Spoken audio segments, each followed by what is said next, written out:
বেগম জিয়ার মৃত্যুর বিষয়ে আরও তথ্য জানাতে এভারকেয়ার হাসপাতাল থেকে আমাদের সাথে সরাসরি যুক্ত হচ্ছেন সহকর্মী রুদ্র রফিক।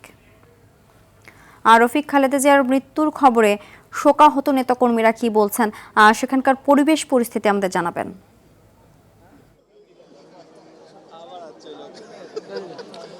সিনথিয়া, রাজধানীর এভারকেয়ার হাসপাতালে শোকের ছায়া নেমে এসেছে।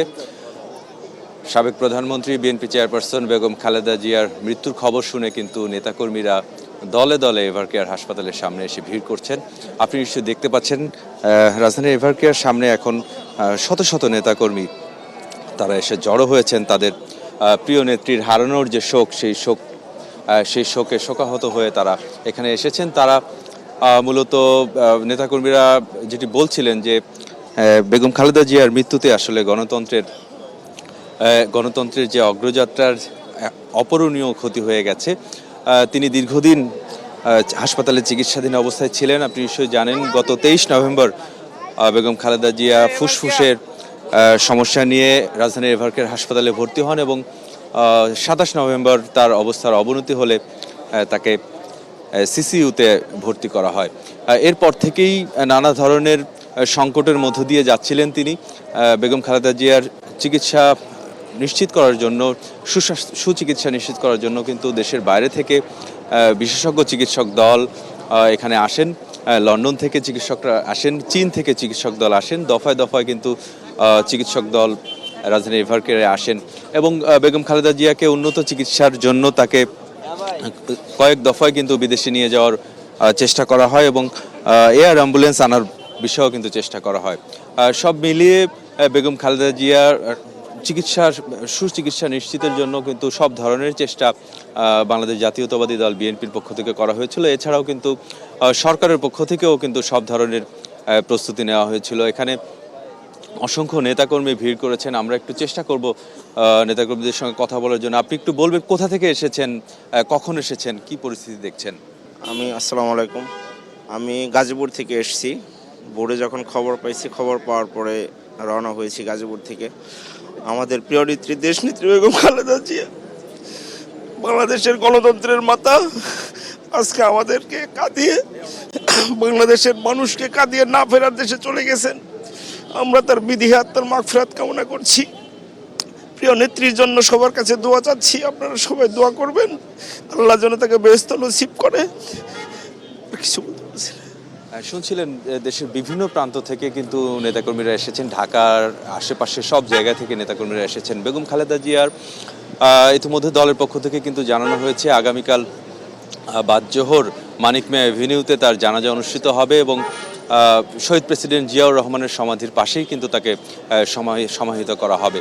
নেতাকর্মীরা যেটি বলছেন, গণতন্ত্রের যে অগ্রযাত্রা, দেশের রাজনীতির যে ক্ষেত্রে কিন্তু অনেক বড় ধরনের একটি ক্ষতি হয়ে গেল বেগম খালেদা জিয়ার এই চলে যাওয়ার কারণে এবং নেতাকর্মীরা দোয়া করছেন, তার বিদেহী আত্মার মাগফিরাত কামনা করছেন এবং সবাই আসলে বিমর্ষ মূর্তি হয়ে গেছেন এই খবর পাওয়ার পর থেকেই। বেগম খালেদা জিয়ার বিষয়ে পরবর্তী আনুষ্ঠানিকতার বিষয়ে কিন্তু দলের পক্ষ থেকে বৈঠক করা হচ্ছে, সেখান থেকেও কিন্তু পরবর্তী সিদ্ধান্ত তারা জানাবেন আসলে কখন কি করা হবে। এছাড়াও কিন্তু দলের পক্ষ থেকে দর্শক, আমরা এখন সরাসরি চলে যাচ্ছি যমুনায়। গভীর শোকের একটা দিন আজকে। বাংলাদেশের 3 বারের সাবেক প্রধানমন্ত্রী, গণতন্ত্র, সার্বভৌমত্ব এবং বাংলাদেশের মর্যাদা রক্ষায় অতন্ত্র প্রহরী, আপসীর নেত্রী বেগম খালেদা জিয়া ভোর 6টার সময় শাহাদাত বরণ করেছেন। ইন্না লিল্লাহি ওয়া ইন্না ইলাইহি রাজিউন। গোটা জাতির মতো আজকে আমাদের সরকারে যারা আছেন, আমরাও গভীরভাবে শোকাভিভূত।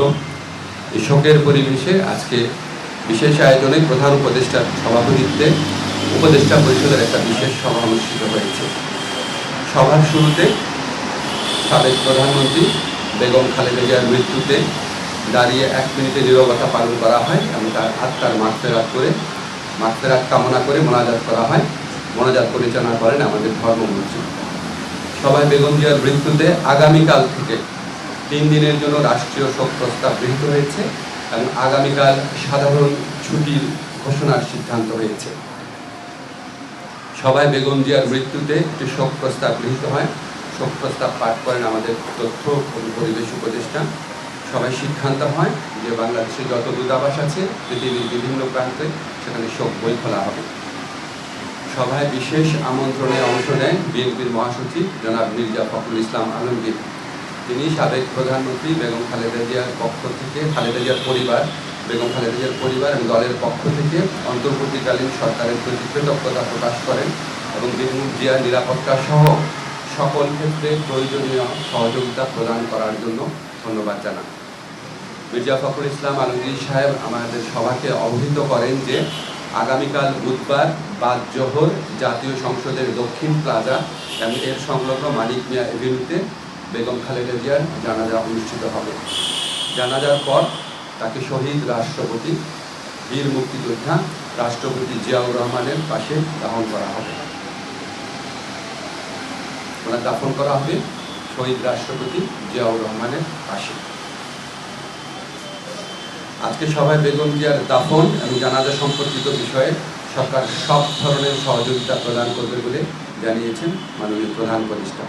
মাননীয় প্রধান উপদেষ্টা ডক্টর মোহাম্মদ ইউনূস সভায় বেগম জিয়ার বিষয়ে বিভিন্ন স্মৃতিচারণ করেন। একটা কথা বলতেই হচ্ছে যে উনি আমাদেরকে মনে করিয়ে দেন শেষ যখন দেখা হয়েছিল বেগম জিয়া ওনার সাথে একান্তে অনেকক্ষণ কথা বলেছিল।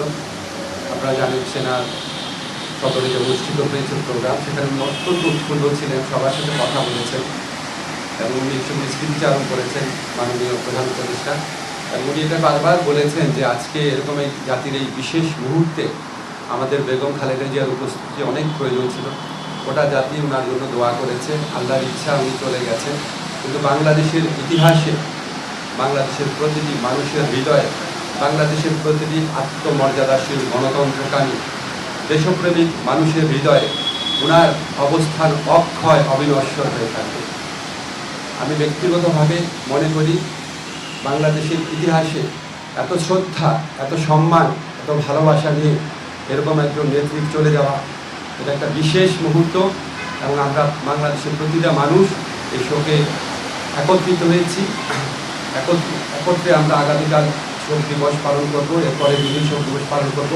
সবাই আমরা বেগম খালেদা জিয়ার প্রতি যথার্থ সম্মান প্রদর্শনের জন্য ওনার যে জানাজা হবে এবং ওনার যে দাফন কাজ হবে সেটা আমরা অত্যন্ত শৃঙ্খলার সাথে আফগান পরিবেশে আমরা আমাদের সবার দায়িত্ববোধ থেকে সুশৃঙ্খলভাবে এই অনুষ্ঠানগুলো আমরা দাফন এবং জানাজার যে কর্মসূচি রয়েছে সেগুলি আমরা পালন করব, এই প্রত্যাশা আমরা ব্যক্ত করেছি। ধন্যবাদ।